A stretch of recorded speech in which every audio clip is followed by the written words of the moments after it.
But cool.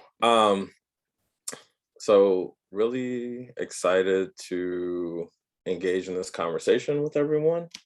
Um, Prepping for this was definitely a revisit to texts I haven't necessarily dug into in a while. And I was telling someone it's really interesting to reread them with a design perspective. These are all concepts and texts that I've read a long time ago, but prior to entering the design field, which is all about creating the new. And so to revisit the formations of capitalism and how capitalism works from a design perspective is just very interesting for me. So thank you all for giving me this chance to rethink these things. So I wanted to just start off with what is capitalism? And so simply, I would say it's a socioeconomic order focused on a new mode of production, capitalism being a mode of production focused on commodity production and profit maximization. And we can go to the next slide. And so the next one, and I want us to think about capitalism as a historical development, that humans have been on this planet for quite a long time and have gone through different assemblages of societal relationships. So first being, and these are terms that I've read from Marx. I mean, other people might describe them as other things, but he describes our first kind of collective society as primitive communism. And this is the point in society where we start to form into tribes, and we're focused on hunting and gathering for our ability to sustain life, reproduce, and continue the human species. From that, there's a invention of technology called agriculture, where we can now, as a society, um, um, grow our own food. We are no longer at the whim of nature, in the sense that we have to go find it and capture it and hope that it's there, that we can now produce it, which then gives us the ability to have extra time. And during that development in our species history, there was a formation of class society. And the first formation of that becomes slave society, and not chattel slavery in the United States, but slavery as we've seen in movies around like 300, or uh, was it Ben-Hur? You're talking about Greek, Roman, some of the earlier antiquity societies. This was the mode of production where you had owners, you had slaves, and people produced. From that society, there was a revolution of nobles and lords, and we have the establishment of feudalism. So you think Robin Hood. Europe was very big on feudal society. Japan also had feudal society. And so there's a new class of people who emerge, right? The lords, the nobles, and typically the serfs. And so that becomes the dominant mode of production in the world during a particular period of time. I also want to note that these things are not linear, and they are not very clear cut. It wasn't as if there was a year, I'm gonna throw out one, 200 AD, and all of a sudden we moved to feudalism. There was unequal development around the world, and continues to be unequal development around the world, where remnants of many of these societies still exist, and had existed during the previous societies. But there are dominant modes of production and consumption which define our social relationships that these terms are given to. So, you have the feudal society, and from that, emerges through very violent revolutions in Europe, the then formed United States, and across the globe, this formation of capitalism, which is the current system in which we live under. And so, according to Marx, because we're talking about capitalism and alternatives, he says that the next two modes of society would be socialism and then communism, that the height of human society would be a communist society. And so I'm positioning these as this historical development because it's important for us to understand that capitalism is a result of history and human evolution and will also be a result of history. These two authors, Frederick Jameson and Slavoj Zizek, coined the phrase that is easier to imagine the end of the world than it is to imagine the end of capitalism. And I think we see this notion pretty prevalent in society, where the capitalists very much believe that this is the best that there will ever be in terms of the formation of society. And they have convinced large amounts of society that that is also true. But I think there is a growing sense of discontent, anger. I think imagination is growing. And so people are starting to realize that there can be something different, and there has to be something different from my perspective. Next slide. So, sorry, those are the images. So, what is capitalism, right? It is everything around us. So you can click once, right? It is the street, it is the stores, it's the cars, it's the air, it's the transit, it is the relationship between people. It defines everything about us in this moment. It has shaped our ideologies, it has shaped our relationships, it has shaped our trajectories. For some of us, right, you are here as public health students, as some as doctors. It has created the industries in which we are, seeking to sustain ourselves. And so, a lot of times I think people think of capitalism as just the stock market, but it is much bigger than that. And so when we're talking about changing society and changing capitalism, we are talking about radical shifts in society. We would see new ways in which humans would interact with one another. We would see new ways in which we might transport ourselves, right? Everything would then have to be reimagined. Not saying that everything would be discarded, that we would start from scratch, but things would be qualitatively different. And so that is because the essence of capitalist society is focused on the commodity. Go to the next slide. And so a commodity is anything produced for exchange. And so we see that, and this is really important for design because we are constantly tasked with creating particularly objects. The foundation of design is really an evolution from the artisan, the craftsman. And so during the Industrial Revolution, things started to get standardized. And so design emerged as a field to bring beauty back to industrialization. So it is a field born out of service to capitalism. And so we are constantly talking about the object, right? The new thing, the new product. And so,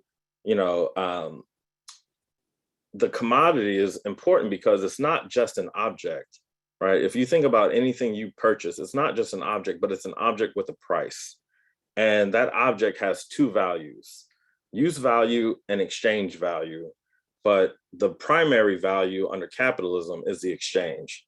Can we go to the next slide? And so use value, very simply, is the usefulness of a thing, right? Um, Exchange value is far more complex. So excuse this like 4 words. It's a lot more than that, but it's average necessary labor time to produce a thing that can then be sold and profit can be realized. That has to happen for the exchange value of any commodity to be realized. So what are the value, what's the use value, and I hope people can come off mute, what's the use value of the items in this picture? Chris, you can't come off mute right now, but they're more than welcome to write in the chat. Okay, sweet. I can read them to you.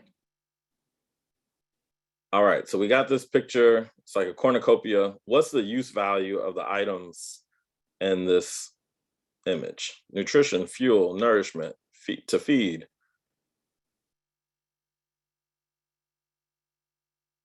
Cool. We're gonna go with that. Food keeps us going. Boom. Exactly, right? It is this thing. Food is a thing that we absolutely need to survive. And so we can easily understand the use value of this item, of these items, right? But regardless of the use value of an object, the true value of the object can't be realized until the object is sold. And so because of capitalist metrics related to the exchange value of commodities, if anyone's taken any MBA classes, they talk about KPIs, which is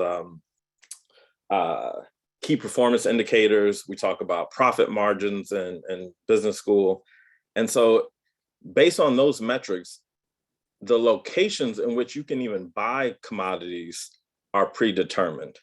And so this also supposes that you have been able to sell your labor power to get the money to purchase the object. So if we go to the next slide, we think about food, right? This is the objects that we're talking about. Food is the ability to purchase the food, the location to purchase the food is even determined by the capitalist notion of, can we sell it? Not, so we see the map on the left. This is grocery store density in Chicago. The darker the orange, the more grocery stores, the lighter the orange, the less amount of stores in that area. And so the outline, the darker outline are the black, predominantly black neighborhoods in Chicago. So you see that there's primarily white or light orange in those borders. Do we think that is because they just don't think Black people need to eat? Or is that they don't think Black people can buy the food that they want to sell? I'm going to go with the latter because we know racialized poverty. So Marcia says, don't think we can buy it. Absolutely. So they don't even make it an option for Black folks in Chicago to purchase food, a key necessity for life. If we go to the next slide. And so if they don't think we can purchase it, it is more viable under capitalist economics to destroy the food. So this is an image of a garbage site. Just basically the truck came from a grocery store and the headline is from the New York Times, says dump milk, smash eggs, plowed vegetables. And this is all during the pandemic. This headline is from the heart of the heart of the pandemic, that they were destroying food because they couldn't sell it. And so that is only true under a system where the value of that food is primarily related to its exchange value, the ability to sell it and make money. No other system quite functions like that, right? Because no other system had the commodity. There were things that were sold, but they were not, they didn't have commodity production as the center of their system. So if we go to the next slide. And so if you don't have the ability to purchase food, then you are forced as a society, people are forced to try to make a way. And I'm sure you all see this in health outcomes on a regular basis. But they were destroying food. First, they would not allow people to purchase food in certain communities. Then they destroyed food that could not be sold because of economic reasons. People couldn't buy it. We're in a pandemic. Unemployment was high. And then this was all done while 54 million people just in this country were facing food insecurity. Go to the next slide. So I want you all to, the picture is a guy in a hospital room with patients. And I want to know, where are the commodities in this room?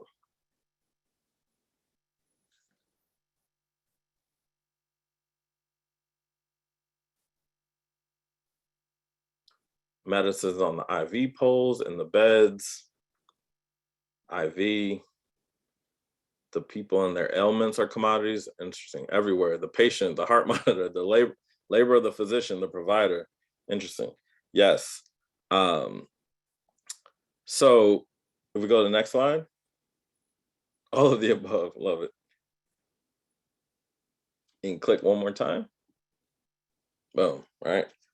Commodities are everywhere because to the capitalists, everything is to be bought and sold, including humans, and not in the same way of slavery or chattel slavery, where they literally bought people.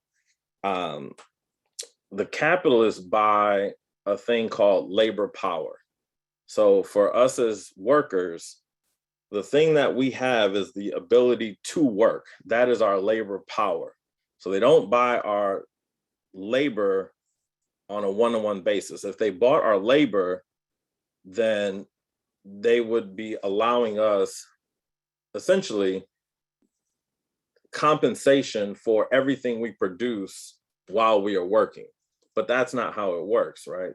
They buy our ability to produce, and so then anything produced during that time frame becomes theirs.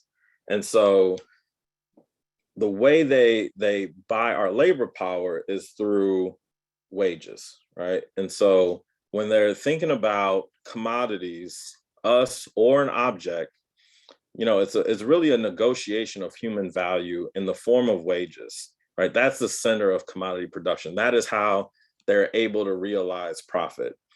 And so, these wages are an invention of capitalism as a mechanism to purchase labor power. And, this ability is something that didn't quite exist. It didn't exist prior to capitalism. And so this ability to purchase labor power and in the form of wages, right? That negotiation is really, in my opinion, the root of inequity, because we understand that there's a wage differential. And so as long as you have wages, as long as there is the ability to buy labor power, there will always be inequity.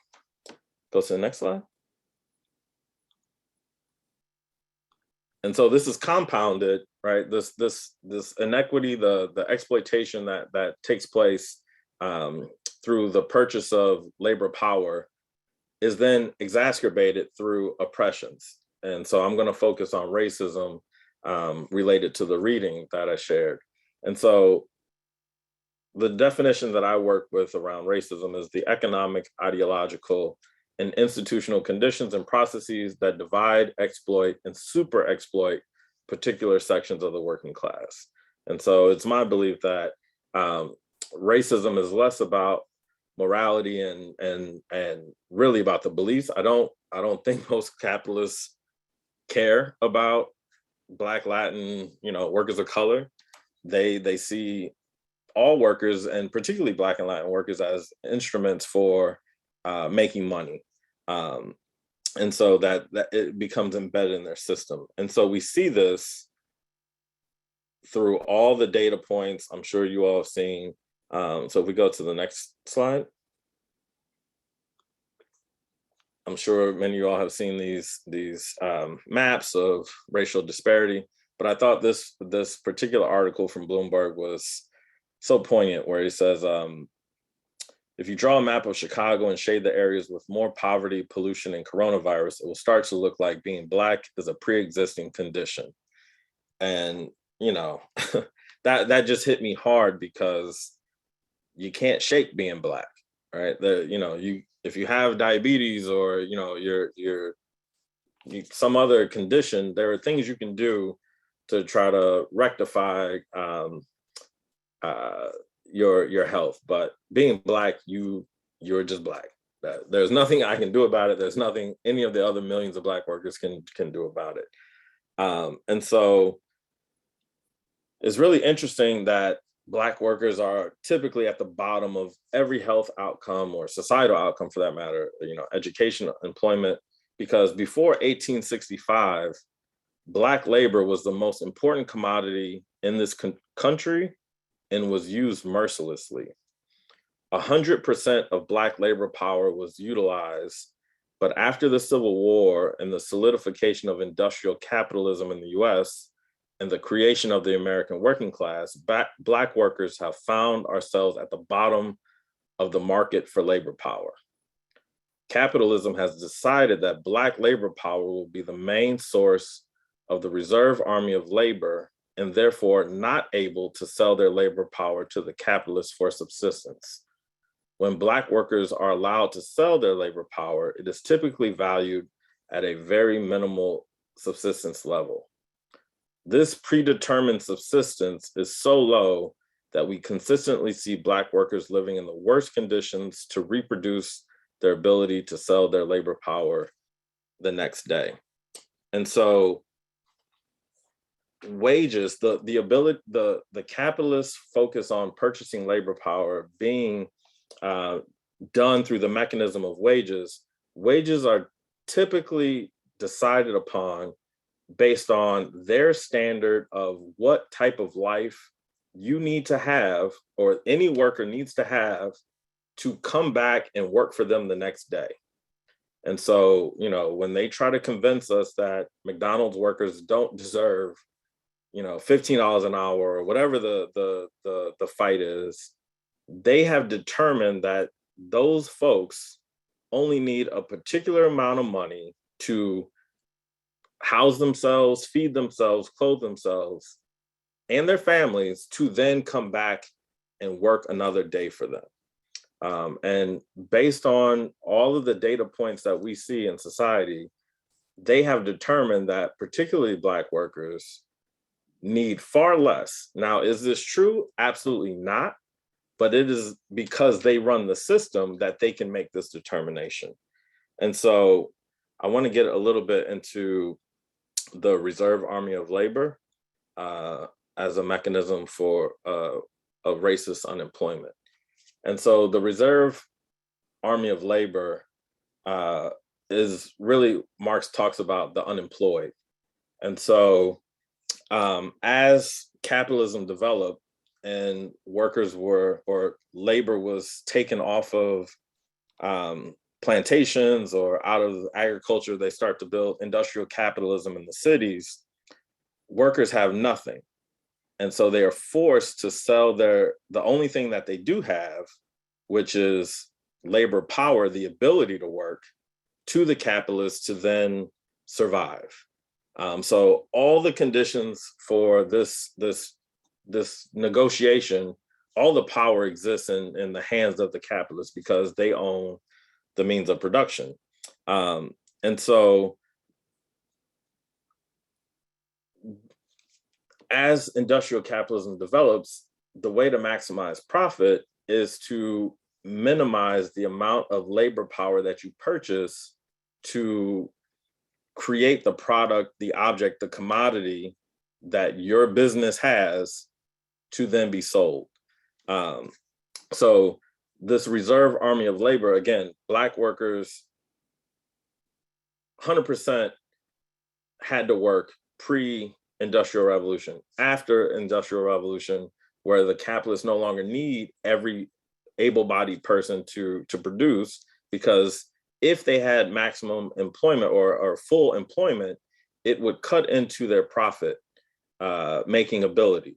So having the minimum amount of people working the maximum amount of time, or producing the maximum amount of commodities in the shortest amount of time, is in their interests.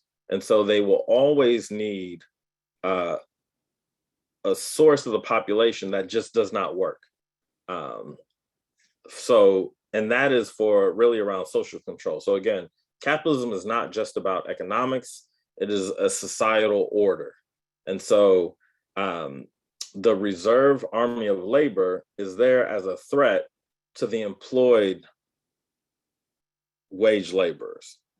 That if you don't like your job, if you don't like your pay, there is always somebody willing to take your spot because they want to live too.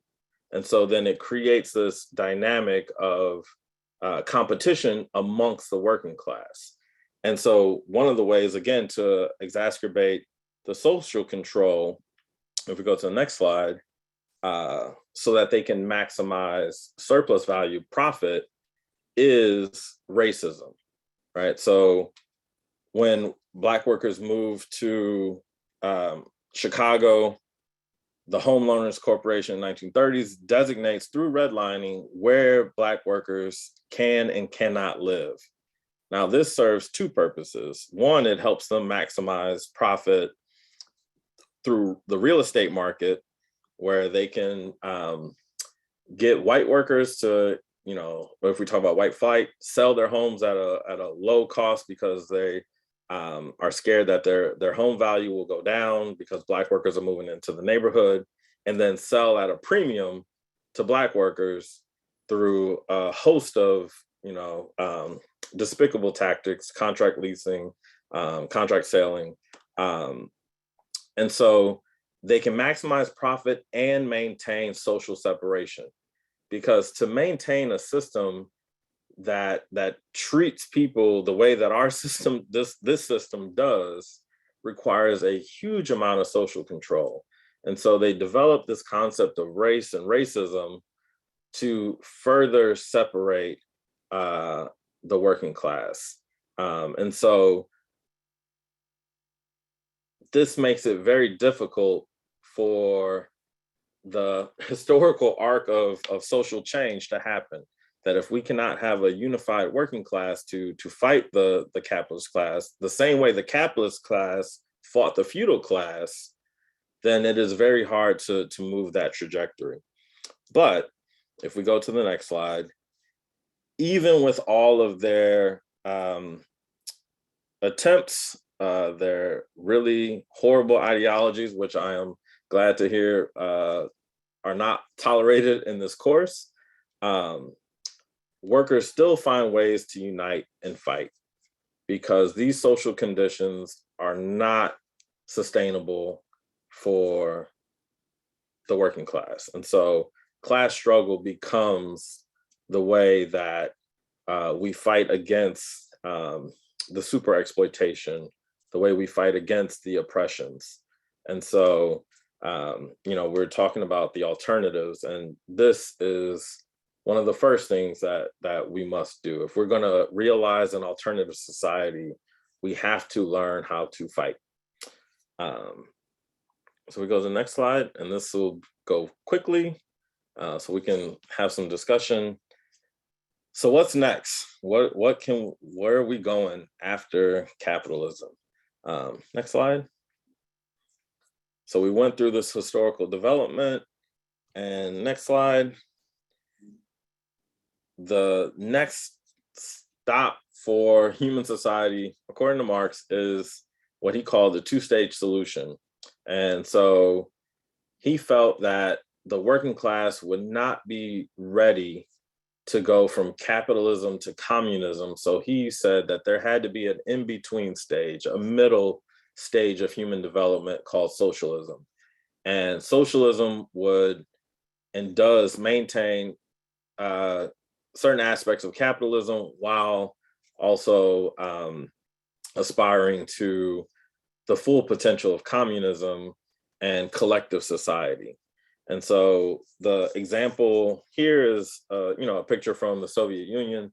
So we've had multiple examples of socialist society since the 1917 revolution, where the Bolsheviks took power, and what was then Russia then becomes the Union of Soviet Socialist Republics.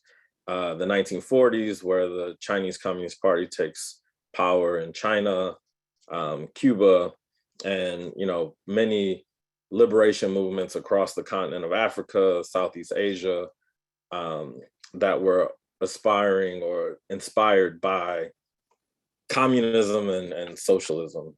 So a lot of these revolutions were executed by communists who believed Marxist teachings that they had to establish a socialist society first. And so we have seen the reverting back to capitalism, that none of those countries ever made the extra step to communism. And so another piece of Marxism is being historical materialist. And so understanding that what he predicted in 1860s is not necessarily true. He gave it a good shot. He was right about a lot of things, and he was wrong about things too.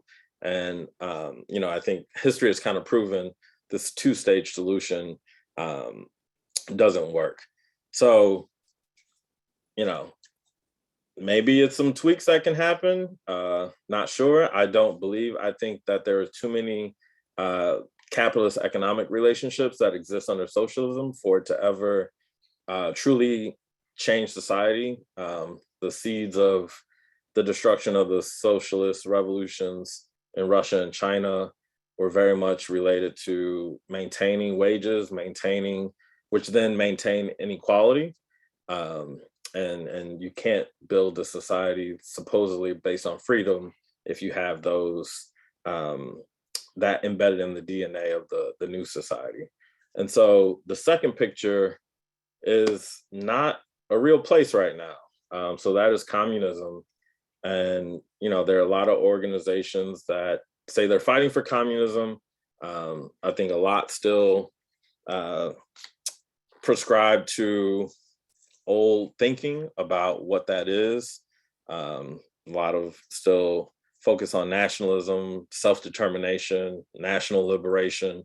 I hear this in the movement a lot, which, again, historically have been shown to be ideologies and movements that turn into their opposites. And so, I think there is a potential for a true communist society, but it will take a lot of work. But that doesn't mean it can't be done. And so I don't want to say that everything that was done in those socialist countries was wrong or bad, because it wasn't. And so the next slide, they made huge advancements in healthcare.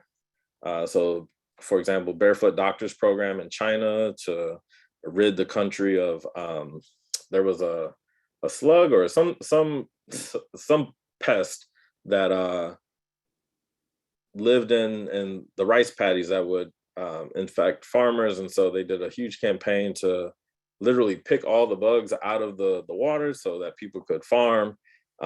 Cuban workers have a life expectancy comparable to American workers in a country that has been isolated for 60 years.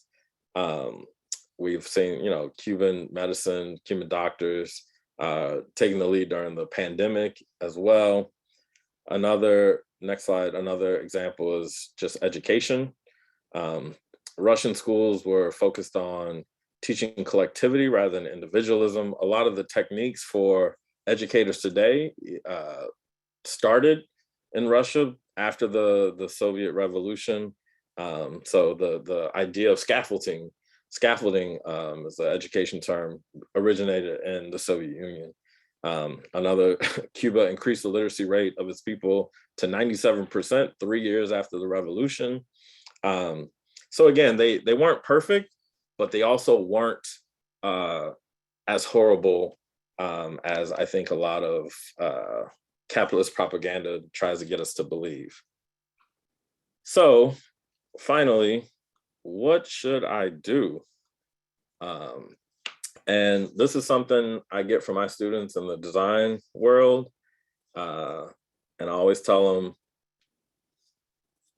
to change society honestly has almost nothing to do with what you're in school for. And this is for them as designers. I would say it's similar for you all.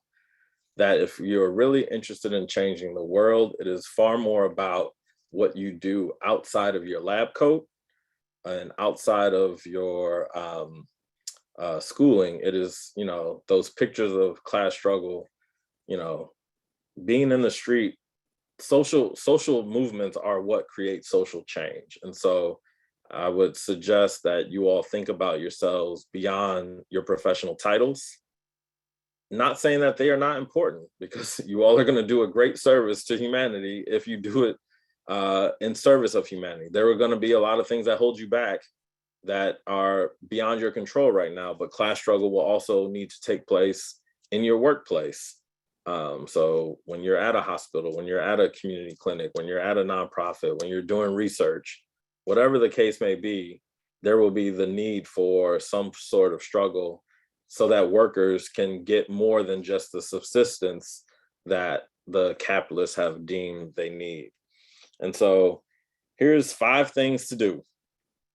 1, decide what future you want to fight for. Again, we have socialism, we got communism, there's anarchism. And so you have to figure out which future you are fighting for. 2, find a party that your ideas align with, because none of us can do it by ourselves. So we're going to have to be in an organization that is fighting for the future that we think is right. 3, organize with your classmates, coworkers, friends, family, and everyone you know. 2, number 4, fight back. Let's say power concedes nothing without a demand, right? So we're going to have to fight. And then or something to do short term is march on May Day. That is the International Working Class Holiday. I am going to a May Day march on 35th and King Drive, Saturday, April 30th, at 11 a.m. I think it starts, because this is how I try to show up to fight for a new world. And that is it for me.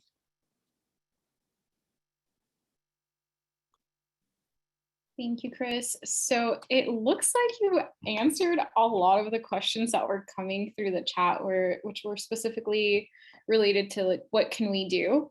But we do have a few that I can go ahead and get started with. And the first one is, how does technology both reinforce capitalism, but also serve as a means to undermine it by allowing for alternative forms of social relationships?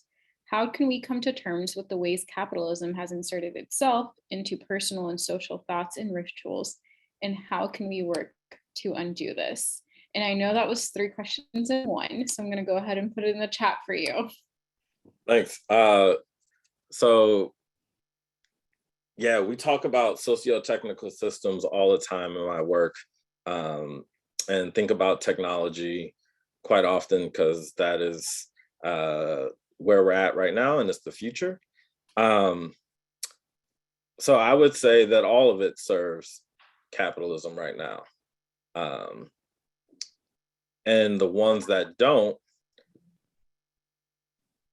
will get shut down. I think we've seen that in the Arab Spring. We've seen it in lots of countries where there's fight back. They shut down Twitter, they shut down Facebook, so we can use them for as long as they're allowed. But this goes to the question around state power, which was the other reading. And so the thing that creates the order in society is this thing called the state, which is all of the institutions that we know: police, education, media. And so, I think it's also important to understand that these institutions exist for a very particular purpose. And so they will always be for that purpose. Um, and so, I hear a lot of people talking about abolition as the thing, and not that I disagree with it, I agree with it, but you will never have abolition as long as there is capitalism, because they absolutely need the police to protect the social order that they've created. Um, how can we come to terms with? I think I'm very encouraged by younger folks and the social relationships that I feel like, or that I see emerging. I feel like folks younger than me are far more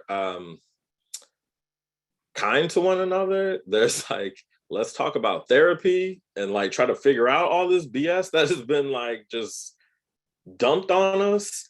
Not that they're, younger folks are perfect, but I feel like there is an effort, a strong effort to try to change social relationships. I think even like all the GoFundMe's that I see is like, oh, this person needs some help.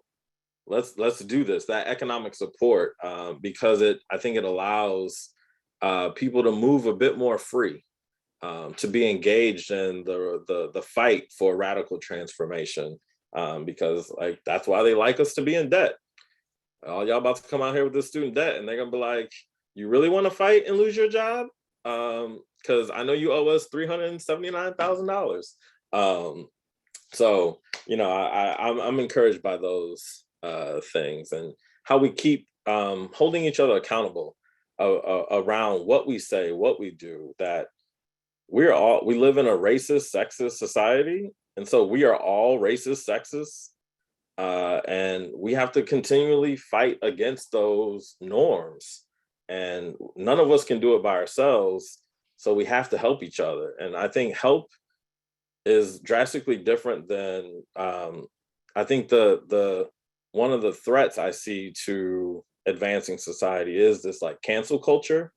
I feel like there within certain groups there is less patience with folks. People are becoming aware of concepts and terms that they hadn't heard of for a long time, and I think there is an impatience with some folks on that journey to become better, to become less sexist or less racist, or whatever the case may be, less ableist. And so we have to have patience with one another to grow and become our better selves. Thank you, Chris. That student debt hit a little too close to home. That example hurt.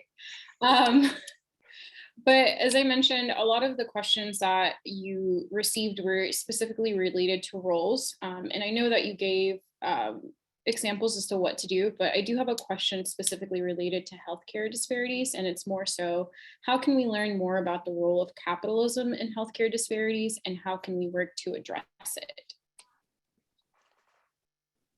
So, I mean, that was hopefully part of the presentation, that we have to understand that these healthcare disparities are because of people's ability to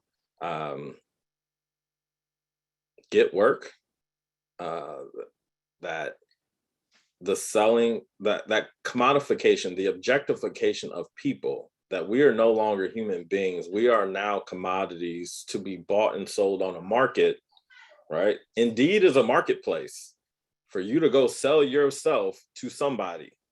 Career Finder before that was a marketplace for you to sell yourself to somebody, so that you could then get the food you needed so you could be healthy, hopefully live in a community where there weren't huge coal factories or oil refineries that were polluting your neighborhood, so you could not have asthma, to live in a house where it wasn't lead infested because of the landlord's desire for maximum profit, right? So they're cutting costs so that they can maximize profit, right? As long as we live in a world where everything and everybody is a commodity, these health disparities will continue and they'll get worse.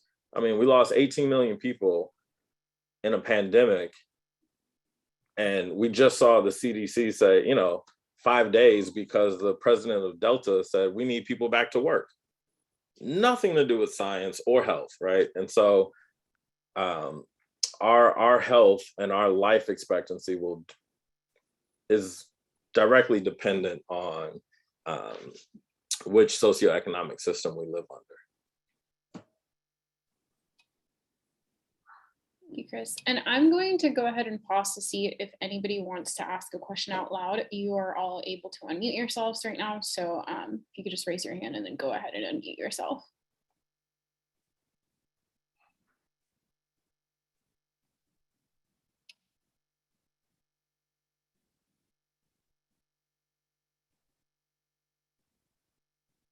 Okay, I don't see, oh, go ahead, Tambra. I believe you should be able to unmute yourself now. Perfect.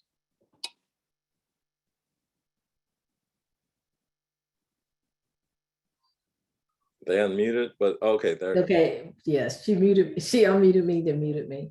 So my question is, one of the issues that I see is that the selfishness in people, and I agree with you. I love the younger generation for a lot of things. They're not all perfect. They of course they have issues, but I like the idea that they are kind. And when they were down there for even the Black Lives Matter issue, a lot of Black people don't even understand that out of, I believe, like 7 people, 6 of them was white, only 1 was Black. And they were out there trying to fight and to make things better. So that I totally agree with. But what I also see is I think we're going to always have a capitalistic society, unfortunately. It's because people are selfish. I, for the life of me, can't understand how somebody got $1 billion. What can they do with $1 billion when you got somebody that's starving? I mean, I was surprised in Atlanta that we actually have food deserts in the middle of Atlanta, right? That people cannot get to food. And so I don't know how you get around that, because people are afraid that they're going to lose what they have. And so, because it's a lot of have to do with your selfishness. I'm not willing to give up 1 dime of what I have if it means to improve for other people. Now, it is a handful of us that give up, but in general, I just see a lot of selfishness. So how do you fix that to move to something? Because the communist way that I understand, and correct me if I'm wrong, is about everything belongs to everybody, right? The property and all these different things. Because what I've heard people say is, no, I don't want, when you look at healthcare, because I need a kidney, I don't want to compete with you if I can have the money and buy it for myself. So how do you get around that? Yeah, thank you for that question. I think it's a challenge for sure. American society is very much focusing on the self, right? We saw it with the pandemic. My right to not wear a mask rather than the collective good. So that is a struggle. I think it's a struggle for all of us all the time, right? We are constantly battling what's good for me, what's good for everybody else. I think currently the system encourages you just to focus on you. And they force us into this mentality of zero sum, that if I lose something, if you gain something, I lose something. And so, it's a struggle for all of us to move beyond that. And I think, we see mostly people working together. I know on my block, we are constantly helping each other out. I got a 93-year-old neighbor who every time it snows, he's out there with a snowblower to do the whole block, not just his yard, right, or his sidewalk. People watching each other's kids. I think communist social relationships are actually the natural state of humans. We are naturally more collective and supportive of one another. And we are taught and trained to be more individualistic because it supports the outcomes of the current system.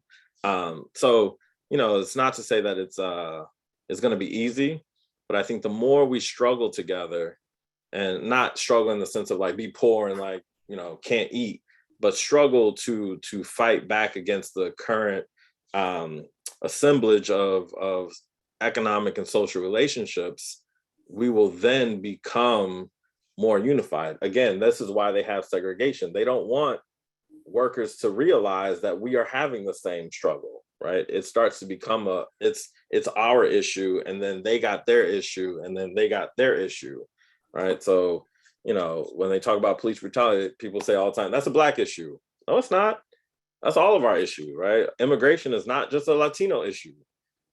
We have to start developing a mentality around collectivity. And, this is what Marx talks about, internationalism, that it's not even just about American issues, right? The issues that workers are facing here in Chicago are very similar to the ones that workers are facing in, Thailand, because the mode of society is capitalism in both places. Now, there will be some uniqueness and particularities to the challenges, but generally, the source of the problem will be the same. So again, encouraging people to get involved, and you'll see that there's quite a few people who have a collective mentality and want to do something. And one other thing, then I'll give it to whoever else had the hand up because I can't see. I understand that and like the collective thing, because I'm one of these people. I mean, I'm gonna give because people ask me, why do I feel a need to give? I feel a need to help because it's, what is it? But the much is too much have given, the much is whatever that saying is. So I feel that I need to give back. But at the same time, when I sit back and I hear things, a lot of the misinformation starts in the wrong place. Like you brought up the mass issues. Okay. Well, the problem comes when people don't understand your right stops where mine begin. Right. So with that mass thing, it really started prior to that, because public health is politics and science. Half this crap that's going on has nothing to do with science. It's all to do with politics. So when you really started, it started back with the vaccine, right? And then it went from the vaccine to the mask. So they made the mask where it was mandatory, because you breathing on me, now that's my issue and your issue. The vaccine issue was you take it or you gonna die. It's more like it's your issue. You have a right to die if you want to, right? But you don't have a right to breathe on me and make me die. So when you start with one small thing and then they go from one to the other. It's kind of like, how do you get that information out there so people can actually understand it and actually get people to focus on the science. And then the science, a lot of times we scientists can't communicate it clearly. So we need like some of the young people, the rappers or whatever, because the rappers had it really clear when CDC couldn't put it up. Basically, they said, if you couldn't stay in, mask up. If you couldn't understand that, you couldn't understand anything. But I just see a lot of selfishness. I see a lot of jealousy.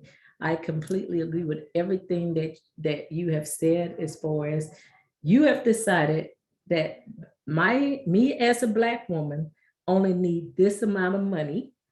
And so this is what all you're going to get. It has nothing to do with education, experience, has nothing to do with anything else.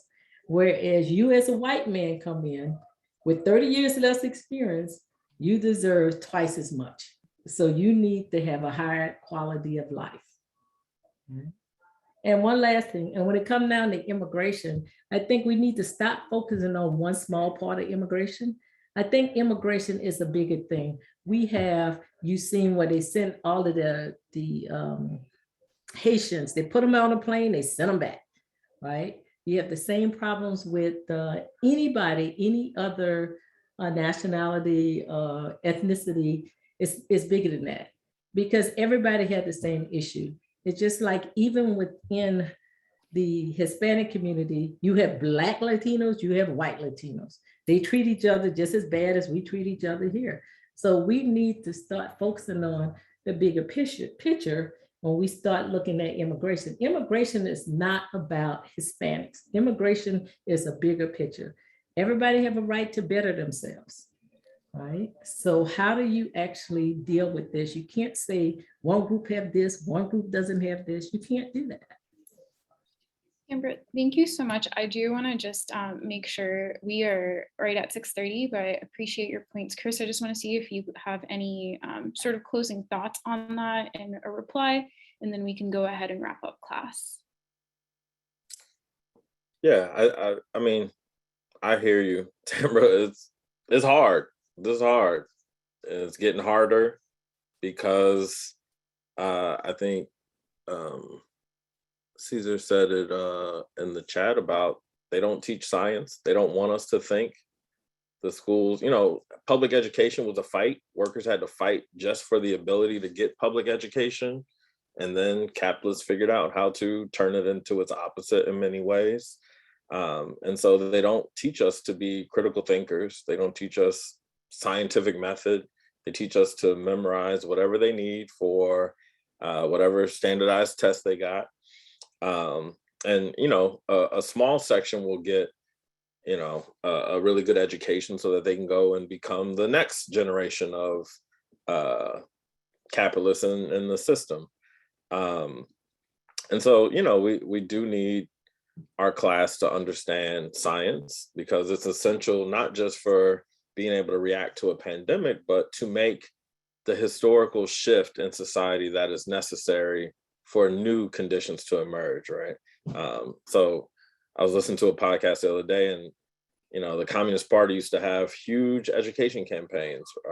Black workers coming out of the South were not allowed to learn, and so little red schoolhouses popped up all around the country where the communists would teach Black workers to read. And so the one story I heard was about this Black worker who learned to read by reading Capital, which is a 1,000-page book that is crazy dense. Marx writes in like paragraphs for sentences. It's wild. And he taught himself to read off of that book because he felt it was his responsibility to understand it so that he could change society. And so I think, we have to be thinking about ourselves as what role do we play in the advancement of that timeline? That we have to get out of capitalism. And so what role are we going to play to get us out of it? Not to, change policy to make capitalism slightly better for some, not to, get new legislation or elected officials that will, change the dynamics slightly for us here. Because I think, Tamara, to your last point around internationalism, we have to get rid of these borders. They will never treat workers will never have the ability to go find the life they want, that we want, as long as borders exist. And so that's another mechanism that they created to keep us separated. And so we have to start thinking about an international perspective, and it will help advance our understanding of so many things. So from science to medicine, to relationships, right? We're so confined by the parameters they put on us. So I just encourage, last thing is I encourage everyone to, again, find the world that you want to fight for and start fighting for it. Thank you so much, Chris. That was so informational, and you tied in a lot of the different topics we've been hitting these past few weeks. Thank you all for joining us today. Chris is going to be joining us for our discussion lab for the students, and so is Cheryl. So we will go ahead and see you in that link, and for everybody else, thank you for being here, and everyone have a good evening. Thank you, Chris.